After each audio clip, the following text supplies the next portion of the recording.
പിതാവിന്റെയും പുത്രന്റെയും പരിശുദ്ധാത്മാവിന്റെയും നാമത്തിൽ ആമേൻ. അമ്മേ പരിശുദ്ധ അമ്മേ, അമ്മേ പരിശുദ്ധമേ, ദൈവമാതാവേ, കൃപാസനത്തിലൂടെ ഞങ്ങളുടെ ദേശത്തിനും അമ്മ മധ്യസ്ഥം തേടി തന്ന എല്ലാ അനുഗ്രഹങ്ങൾക്കും കൃപകൾക്കും ഞങ്ങളിപ്പോൾ ഹൃദയം നിറഞ്ഞ നന്ദി പറയുന്നു.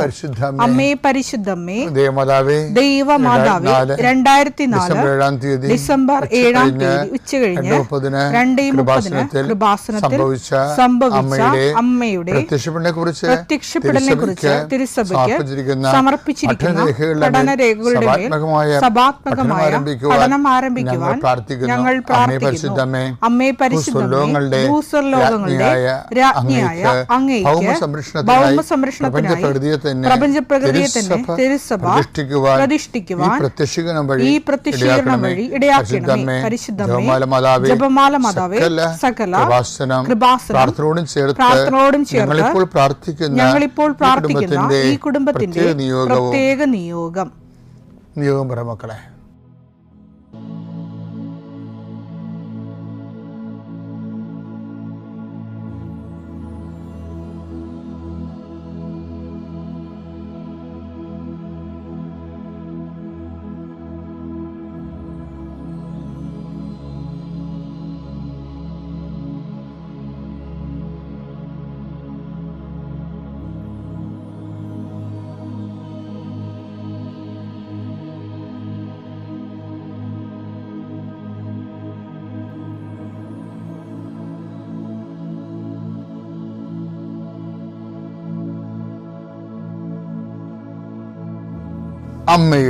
അമ്മയുടെ പ്രത്യക്ഷീകരണത്തിന്റെ ഈ അനുഗ്രഹവേളയിൽ ഞങ്ങൾക്ക് സാധിച്ചു തരുവാൻ കനിയണമേ.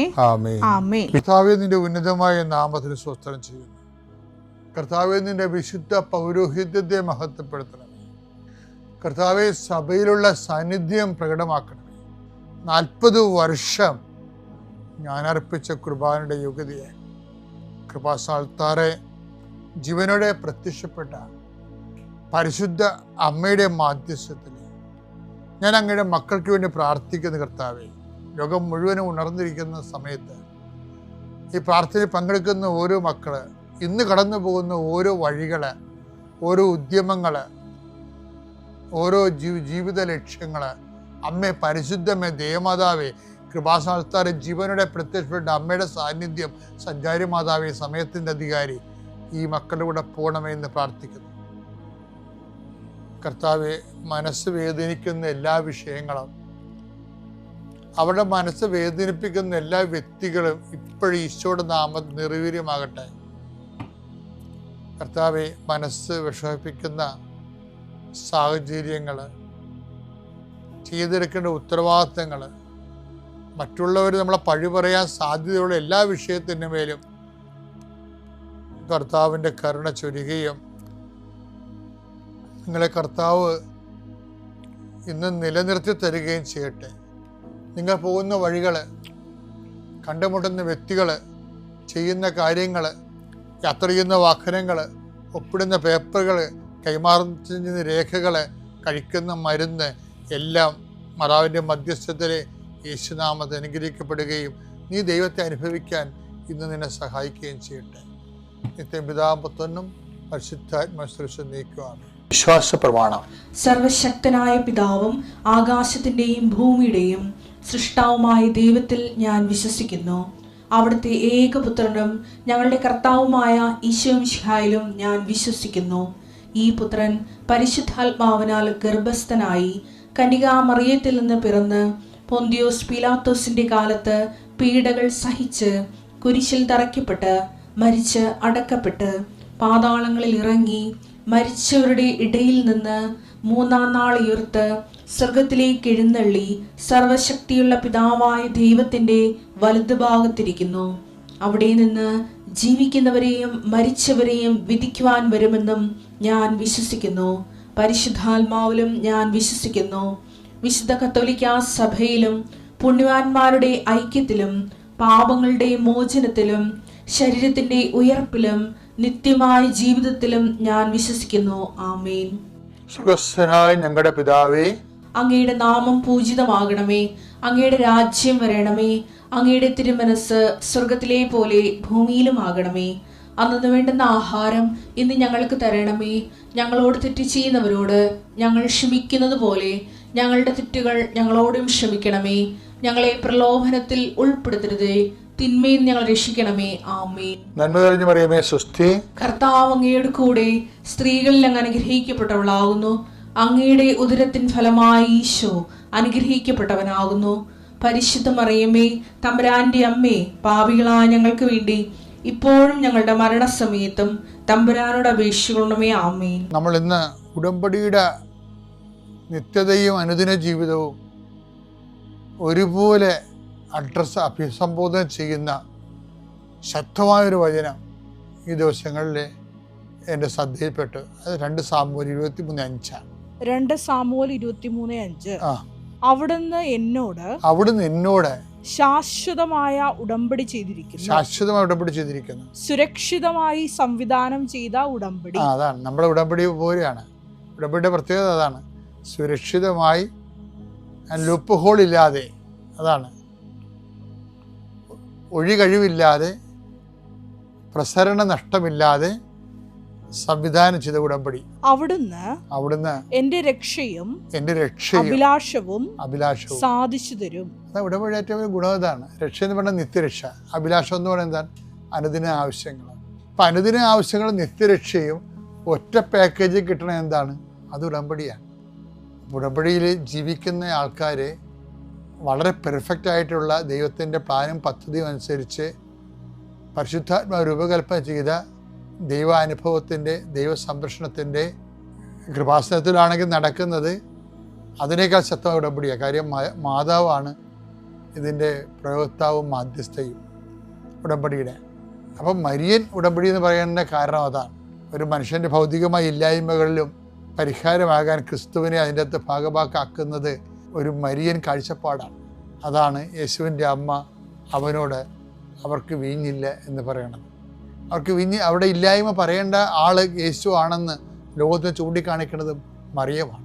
കാര്യം മറിയത്തിനെ ഹൃദയത്തിൽ സംഗ്രഹിച്ചു. മറിയം എന്താണ് ഹൃദയത്തിൽ സംഗ്രഹിച്ചതെന്ന് ഞാൻ എപ്പോഴും എന്നോട് തന്നെ ചോദിക്കും. ഇപ്പോഴും പരിശുദ്ധാത്മ പറയണത് യേശുവാണല്ല. ദൈവ മനുഷ്യാവതാരത്തിൻ്റെ ദിവ്യരഹസ്യങ്ങൾ ആദ്യം കൈമാറിയ സ്ത്രീ, രക്ഷാകര ചരിത്രത്തിലെ ദൈവം ഏറ്റെടുത്ത് അനുഗ്രഹിച്ച് ദൈവവഴി കൊടുത്ത പരിശുദ്ധ അമ്മ യേശു ആരാണെന്നുള്ള മുഴുവൻ വെളിപാടുകളുള്ള ആളാണ്. അതുകൊണ്ടാണ് ഈ ഇല്ലായ്മ വന്നപ്പോഴും യേശുവിൻ്റെ അമ്മ അവനോട് പറഞ്ഞു അവർക്ക് വീഞ്ഞില്ല.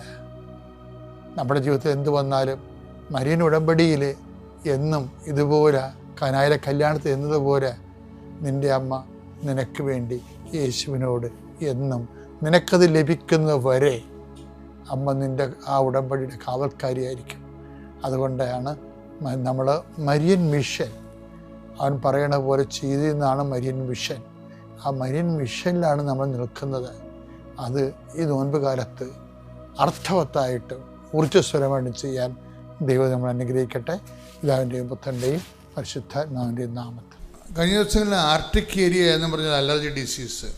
ആർട്ടിക് ഏരിയ ത്വക്കെല്ലാം തൊലി ഇങ്ങനെ പൊടിഞ്ഞു വരണ എന്തോ ഒരു രോഗം, സഹിക്കാൻ പറ്റാത്ത രോഗമാണ്.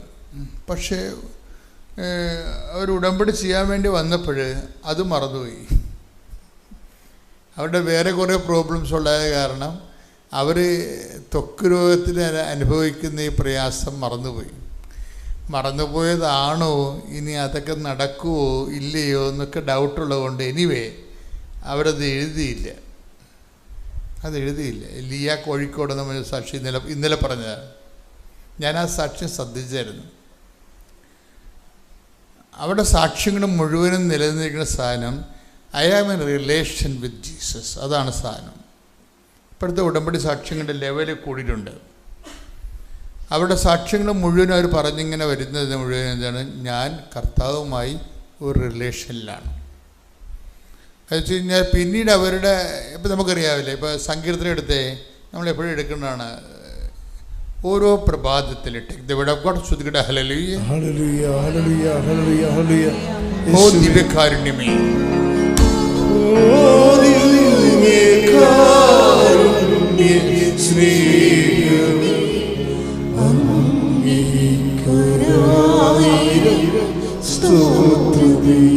സന്തോഷത്തോടെ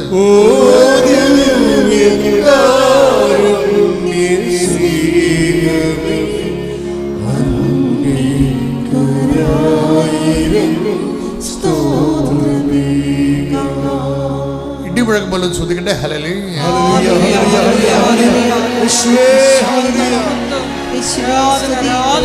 ജനങ്ങൾക്ക് അഭിഷേകം കൊടുക്കണമേ കർത്താവേ. കർത്താവേ, നിന്റെ വിശുദ്ധ പൗരോഹിത്യത്തെ മഹത്വപ്പെടുത്തണമേ കർത്താവേ. കർത്താവേ, സഭയിലുള്ള സാന്നിധ്യം പ്രകടമാക്കണമേ കർത്താവേ. ഓരോ മകനും ദൈവസഭ അനുഭവിക്കണമേ കർത്താവേ. ദൈവസഭ അനുഭവിക്കണമേ കർത്താവേ. അങ്ങേ നാഥൻ ദക്ഷത ഏറ്റുപറഞ്ഞുകൊണ്ട് കർത്താവേ, അങ്ങേക്ക് വേണ്ടി ജീവിക്കാനുള്ള ആത്മീയമായ അഭിഷേകം നൽകാൻ പ്രാർത്ഥിക്കുന്നു.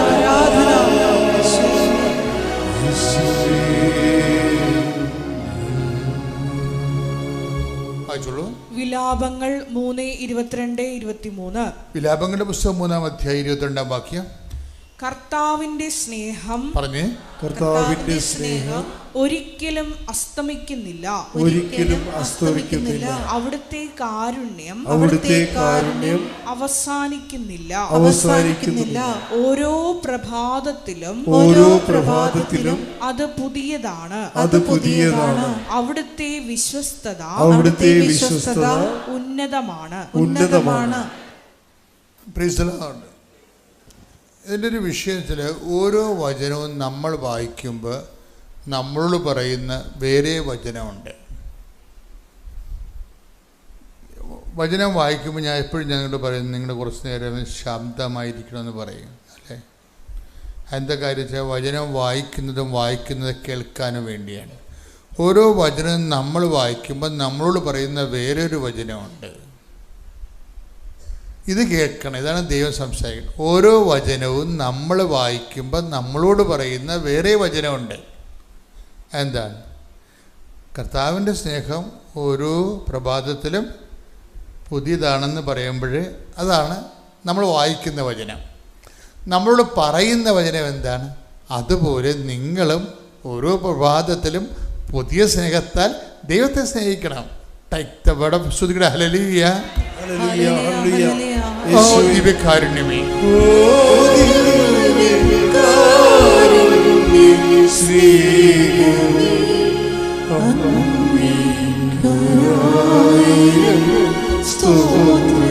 ദൈവസ്നേഹത്തോടെ ഒരു ദിവസം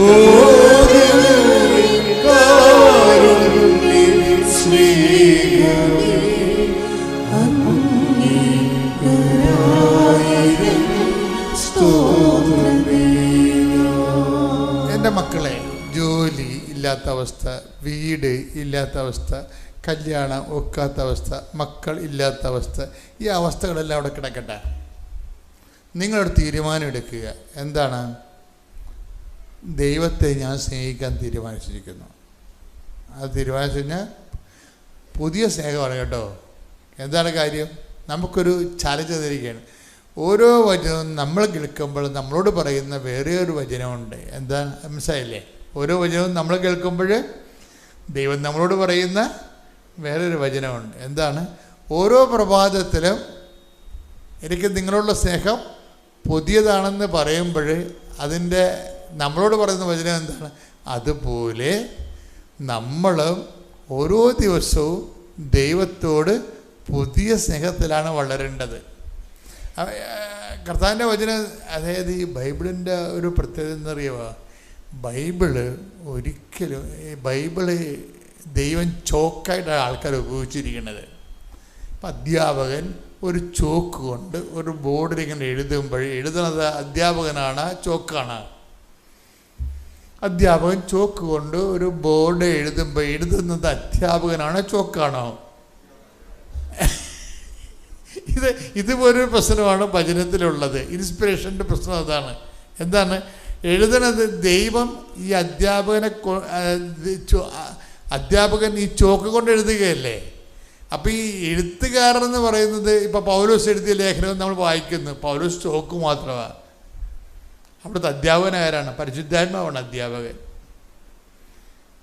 അപ്പോൾ പരിശുദ്ധാത്മാവ് ഒരാളെ എടുത്തുകൊണ്ട് ഉൽപ്പത്തി പുസ്തകം എഴുതിച്ച് മോസസിനെ കൊണ്ട് എഴുതിച്ചതാണ് അത്. അപ്പോൾ അവിടെ ചോക്ക് മോസസ് ആയിരുന്നു. ഇങ്ങനെ ഓരോരോ ഘട്ടവും ഇങ്ങനെ ആൾക്കാരെ കൊണ്ട് എഴുതിക്കുമ്പോൾ എപ്പോഴും നമ്മൾ ശ്രദ്ധിക്കേണ്ട കാര്യം, കൊടിയ ദൈവസ്നേഹം ഉള്ളവരെ കൊണ്ടാണ് ദൈവം ഇതൊക്കെ എഴുതിച്ചിരിക്കുന്നത്. പരമാവധി ദൈവത്തിന് വേണ്ടി മാത്രം ജീവിക്കുന്ന ആൾക്കാരെ ഉപയോഗിച്ചാണ് ഈ സംഭവം എഴുതിച്ചിരിക്കുന്നത്.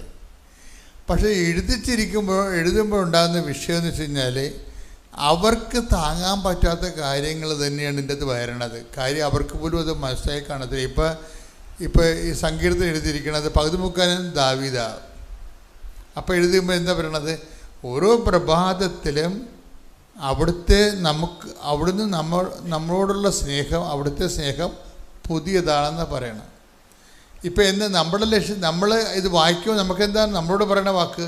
അതുപോലെ ദൈവവൈതരെ നീയും നിൻ്റെ ജീവിതവും ഓരോ പ്രഭാതത്തിലും ദൈവത്തോടുള്ള നിൻ്റെ സ്നേഹം പുതിയതായിരിക്കണം. ഒരു പുതിയ കോൺട്രിബ്യൂഷൻ എൻ്റെ അകത്ത് ഉണ്ടാകണം. ഇപ്പോൾ ഒരു പ്രാർത്ഥന കേട്ടില്ലെന്ന് വിചാരിച്ചോ? ഒരു പ്രാർത്ഥന കേട്ടില്ല. ഇപ്പോൾ കഴിഞ്ഞ ദിവസങ്ങളിലൊരു സാക്ഷി ഉണ്ടായെന്ന് വെച്ച് കഴിഞ്ഞാൽ അവരുടെ എക്സ്റേ എടുത്തപ്പോൾ അതിൻ്റെ അത് കാൽഷിഫിക്കേഷൻ, അത് ഇവർ തന്നെയാണ്, ലിയയുടെ സാക്ഷ്യം തന്നെയാണ്. ലിയയുടെ എക്സ്റേയിൽ അവർക്ക് വിസ ബ്ലോക്ക് ചെയ്യണ രീതിയിൽ അവരുടെ ഫിസിക്കൽ ടെസ്റ്റ് നടത്തിയപ്പോൾ അവരുടെ നെഞ്ചിൽ എന്താണ് കാൽഷിഫിക്കേഷൻ എന്ന് പറയുന്നത്? നമ്മുടെ കാൽഷ്യത്തിൻ്റെ തോത് കൂടുതലാണ്. അപ്പോൾ സൗദിയിലൊക്കെ ഒന്നും അവരെടുക്കത്തില്ല. അപ്പോൾ കാൽഷിഫിക്കേഷൻ കൂടിയ കാരണം വിസ റിജക്റ്റ് ആകാൻ സാധ്യതയുണ്ട്. അപ്പോൾ അതുകൊണ്ട് തന്നെ മെഡിക്കൽ ടെസ്റ്റിൽ അവർക്ക് അപ്രൂവ് ആകത്തില്ല. പക്ഷേ ഈ വിഷയം എന്ന് വെച്ചാൽ നമ്മളെ സംബന്ധിച്ച് നമ്മുടെ ജീവിതത്തിൽ സംഭവിച്ചിരിക്കുന്നത് നെഗറ്റീവായിട്ടാണ് സംഭവിച്ചിരിക്കുന്നത്, അല്ലേ? പക്ഷേ ഇവൾ മുൻതൂക്കം കൊടുക്കുന്നത് എന്തിനാണ്? ലിയ എന്ന് പറയുന്ന ലേഡി മുൻതൂക്കം കൊടുക്കുന്നത് എന്തിനാണ്? ഞാനും കർത്താവുമായിട്ട് ഒരു റിലേഷനിലാണ്. ഇതാണ് വിഷയം. അതായത് ഞാൻ കർത്താവേ ഇതുകൊണ്ടൊന്നും ഞാൻ കരയത്തില്ല. അതായത് ഞാൻ ഇൻ കേസ് കരയുമെങ്കിൽ അത് മനുഷ്യന്മാരുടെ മുമ്പ് ഞാൻ കരയത്തില്ല. എന്താ കാര്യം? ഞാൻ നിൻ്റെ മുമ്പ് മാത്രമേ കരയത്തുള്ളൂ. റിലേഷൻസിലുള്ള ആൾക്കാർ അങ്ങനെയാണ് ചെയ്യണത്. കുഞ്ഞിനെ തരുമെന്ന് ഞാൻ ഉറച്ച് വിശ്വസിച്ചു. അങ്ങനെ എന്നും വൈകുന്നേരം പ്രാർത്ഥിച്ച് തൈലം വയറ്റിൽ പുരട്ടി പ്രാർത്ഥിക്കുമായിരുന്നു. അങ്ങനെ 9-ാം മാസത്തെ സ്കാനിങ്ങിൽ കുഞ്ഞിൻ്റെ തലയിലെ നീർക്കെട്ട് മാറിയതായും കുഞ്ഞിൻ്റെ തല നോർമൽ വലിപ്പത്തിലേക്ക് വന്നതായും ഡോക്ടർ പറഞ്ഞു.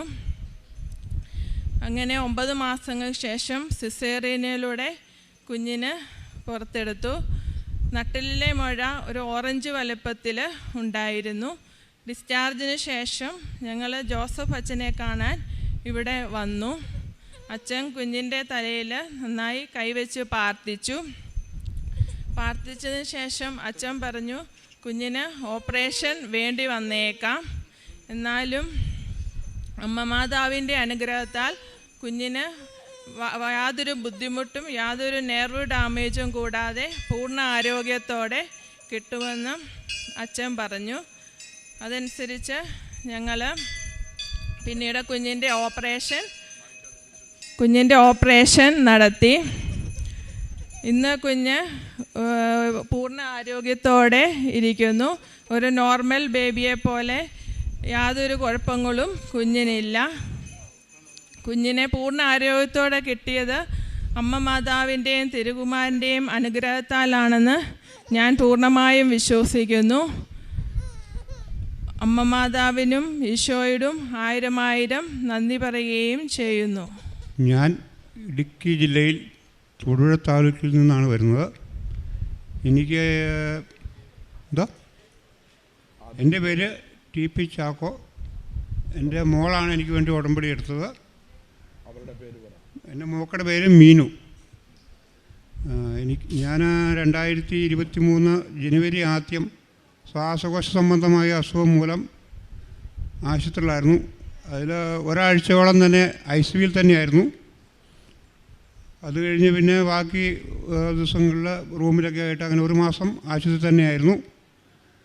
ശ്വാസകോശത്തിൽ ചെറിയ മുഴകളുണ്ടായിട്ട് അത് പൊട്ടുകയും അത് മാറ്റുന്നതിന് വേണ്ടിയിട്ട് പ്രത്യേകം ട്യൂബ് ഇടുകയൊക്കെ ചെയ്തായിരുന്നു. അപ്പം ഈ ശ്വാസകോശത്തിലെ വിള്ളലുകൾ മാറുന്നതിന് വേണ്ടിയിട്ട് അമൃത ഹോസ്പിറ്റലിൽ പോകണമെന്ന് പറഞ്ഞു. എന്നാൽ അമൃത ഹോസ്പിറ്റലിൽ പോയി ഒരാഴ്ച അവിടുത്തെ ട്രീറ്റ്മെൻറ്റും കാര്യങ്ങളെല്ലാം കഴിഞ്ഞ് അവിടുത്തെ ചെക്കപ്പുകളെല്ലാം കഴിഞ്ഞപ്പോൾ നമ്മുടെ ഈ ഹോളുകളെല്ലാം ഓട്ടോമാറ്റിക്കലി അടഞ്ഞു വന്നതായിട്ട് പറഞ്ഞു. അതുകൊണ്ട് ഒരു ഓപ്പറേഷൻ ഇല്ലാതെ തന്നെ എനിക്ക് പോരാൻ സാധിച്ചു. അതിന് ദേവമാതാവിന് പ്രത്യേകമായിട്ട് നന്ദി പറയും. എൻ്റെ പേര് ഗ്രേസി കെ എ. ഞാൻ കോട്ടയത്തു നിന്ന് വരുന്നു. ഞാൻ 2018 ഉടമ്പടി എടുത്ത്. അന്ന് കുറേ ദിവസം വന്നു, മാസങ്ങൾ വന്നായിരുന്നു. അപ്പോൾ എനിക്ക് ഉടമ്പടി പുതുക്കാൻ സാധിച്ചില്ലായിരുന്നു. അത് കഴിഞ്ഞ് ഞാൻ 2019 ആയപ്പോഴത്തേക്കും എൻ്റെ മകന് ഒരസുഖം വന്നു. പനിയായിരുന്നു. ഞങ്ങൾ കോട്ടയം മെഡിക്കൽ കോളേജിൽ അഡ്മിറ്റായിരുന്നു. അഡ്മിറ്റായിട്ട് 2 ആഴ്ച കഴിഞ്ഞ് വീട്ടിൽ പോയി കഴിഞ്ഞപ്പോൾ അവന് പെട്ടെന്നൊരു ദിവസം വൈകുന്നേരം ആയപ്പോഴത്തേന് പെട്ടെന്ന് എനിക്ക് ശ്വാസം മുട്ടുന്നു എന്ന് പറഞ്ഞു. ശ്വാസം മുട്ടുന്നപ്പോഴത്തേക്കും ഞങ്ങൾ പെട്ടെന്ന് അടുത്തുള്ള ഒരു ഹോസ്പിറ്റലിൽ പോയി. അവിടെ അവർ അഡ്മിറ്റ് ആക്കാമെന്ന് പറഞ്ഞു. അപ്പോഴേക്കും എനിക്കൊരു പേടി തോന്നി. ഞാൻ പെട്ടെന്ന് മെഡിക്കൽ കോളേജിന് തന്നെ കൊണ്ടുപോയി. അവിടെ ചെന്നപ്പോഴത്തേക്ക് അവർ പറഞ്ഞു എക്സ്റേ എടുക്കണമെന്ന് പറഞ്ഞു. രാത്രി ആയിരുന്നു. ഞാനും എൻ്റെ ഭർത്താവും ഉള്ളൂ. മോൻ വാർഡിലാണ്. ഞാൻ ഒറ്റയ്ക്ക് അവിടെ നിന്നിറങ്ങി. എൻ്റെ കയ്യിൽ പൈസയൊന്നും ഇല്ലായിരുന്നു. ഞാൻ പെട്ടെന്ന് എൻ്റെ ATM കാർഡും എടുത്തുകൊണ്ട് പെട്ടെന്ന് ATM കൗണ്ടറിലേക്ക് പോയി. അവിടെ ചെന്നപ്പോൾ ആരുമില്ല എന്നെ ഒന്ന് സഹായിക്കാൻ. ഒരു സെക്യൂരിറ്റി ചേട്ടൻ പെട്ടെന്ന് വന്നു കഴിഞ്ഞപ്പോൾ ഞാൻ പറഞ്ഞു എനിക്ക് ATM-ൽ പൈസ എടുക്കണം, എനിക്ക് ഇന്ന പോലെയാണ്, കൊച്ചിന് ICD ഇടുമെന്ന് പറയും, ട്യൂബ് ഇടുവാണ്, അപ്പോൾ ശ്വാസകോശത്തിൽ വെള്ളം കെട്ടിക്കിടക്കുകയാണ്, ട്യൂബ് ഇടുവാണ്. ഡോക്ടേഴ്സ് അന്നേരം പറയുന്നത് സീരിയസ് ആണ് എന്ന് പറഞ്ഞു. ഞാൻ എൻ്റെ ഭർത്താവിനോടും മകനോടും ആരോടും പറഞ്ഞില്ല. പിന്നെ ഞാൻ പെട്ടെന്ന് അവരോട് പോയി പൈസ എടുത്തുകൊണ്ട് വന്നു പെട്ടെന്ന് ട്യൂബൊക്കെ വാങ്ങിച്ച് കൊടുത്തു. അങ്ങനെ ട്യൂബ് ഇട്ട് കഴിഞ്ഞ് ഞങ്ങളൊരു 6 മാസത്തോളം മെഡിക്കൽ കോളേജിൽ അഡ്മിറ്റായിരുന്നു. അങ്ങനെ അഡ്മിറ്റായി കഴിഞ്ഞപ്പം എനിക്ക് പലപ്പോഴും സാമ്പത്തിക ബുദ്ധിമുട്ട്. ചില ദിവസം 100 രൂപയൊക്കെ കാണുള്ളൂ. അപ്പം ഞാൻ മാതാവിനോട് പറയും, മാതാവേ എനിക്കിന്ന് 100 രൂപയുള്ളൂ. ഞാൻ അവന് രാവിലെ കാപ്പി വേണം, പിന്നെ അവന് മരുന്ന് വാങ്ങിക്കണം, ഞാൻ എന്ത് ചെയ്യും? അപ്പോഴത്തേക്കും അന്ന് തന്നെ രാത്രിയിൽ എന്നെ ഒരു സഹോദരി എന്നെ വിളിക്കുകയാണ്. ആ സഹോദരിയും കുടുംബവും പെട്ടെന്ന് എൻ്റെ അക്കൗണ്ടിലേക്ക് പൈസ ഇടും. അങ്ങനെ എനിക്ക് ഈ 6 മാസക്കാലവും എങ്ങനെ മാതാവ് എന്നെ സഹായിച്ചു എന്ന് ഞാൻ വിശ്വസിക്കുന്നത്. കാരണം അവരിലൂടെ എനിക്ക് അങ്ങനെ ഒരു സഹായം കിട്ടി. അങ്ങനെ ഞങ്ങൾ 6 മാസം കഴിഞ്ഞു. അങ്ങനെ ഇടയ്ക്ക് ഒരു മാസം പെട്ടെന്ന് ഇവന് സർജറി ചെയ്യണമെന്ന് പറഞ്ഞു. ഞങ്ങൾ മെഡിക്കൽ കോളേജിൽ കാർഡിയാക് ന്യൂറോ തൊറാസിക് സർജറി എന്നാണ് പറയുന്നത്. അവിടെ കാർഡിയോളജി കാണിച്ചു. അപ്പോഴത്തേക്കും അഡ്മിറ്റാക്കി കഴിഞ്ഞപ്പോൾ ഞാൻ മാതാവേ, ഞാനിങ്ങനെ പ്രാർത്ഥിച്ചു, മാതാവേ എനിക്ക് പൈസയൊന്നുമില്ല, അതുകൊണ്ട് ഈ മാസം ഇവൻ്റെ സർജറി ഒന്ന് മാറ്റി വെക്കണമെന്ന്. അപ്പോഴത്തേക്കും ഡോക്ടർ പറഞ്ഞു, ഒരു 15 ദിവസമായപ്പോൾ ഡോക്ടർ പറഞ്ഞു നിങ്ങൾ വീട്ടിൽ പൊക്കോ, ഇപ്പം സർജറി നമുക്ക് ചെയ്യണ്ട, 2022 മാർച്ചിൽ നമുക്ക് സർജറി ചെയ്യാമെന്ന് പറഞ്ഞു. ഞാൻ 2022 മാർച്ച് 18-ാം തീയതി ഇവിടെ വന്ന് ഉടമ്പടി പുതുക്കിയിട്ട് ഞാനിവിടെ ഓഫീസിൽ ചെന്ന് ചോദിച്ചു. അപ്പോഴത്തേക്കും ഈ ബ്രദർ എന്നോട് പറഞ്ഞു ശ്വാസകോശ രോഗികളെ ഒന്നും അങ്ങനെ അച്ഛന് കാണാൻ പറ്റത്തില്ലെന്ന് പറഞ്ഞു. ഞാൻ ഇവിടെ വന്നു നിന്ന് ഞാനിങ്ങനെ പ്രാർത്ഥിച്ചു, അമ്മേ അച്ഛൻ കൈവച്ചാൽ അത് അമ്മ കൈവെക്കുന്ന പോലെ എനിക്കെൻ്റെ കൊച്ചിന് CT സ്കാൻ എടുത്താലേ അവിടെ പോയി എനിക്ക് ഡോക്ടറെ കാണാൻ പറ്റുള്ളൂ. അതുകൊണ്ട് എനിക്ക് കാണണമെന്ന് പറഞ്ഞു. എനിക്കറിയത്തില്ല, പെട്ടെന്ന് ബ്രദർ അങ്ങ് മാറി വേറൊരു ബ്രദർ അവിടെ വന്നു ഓഫീസിൽ.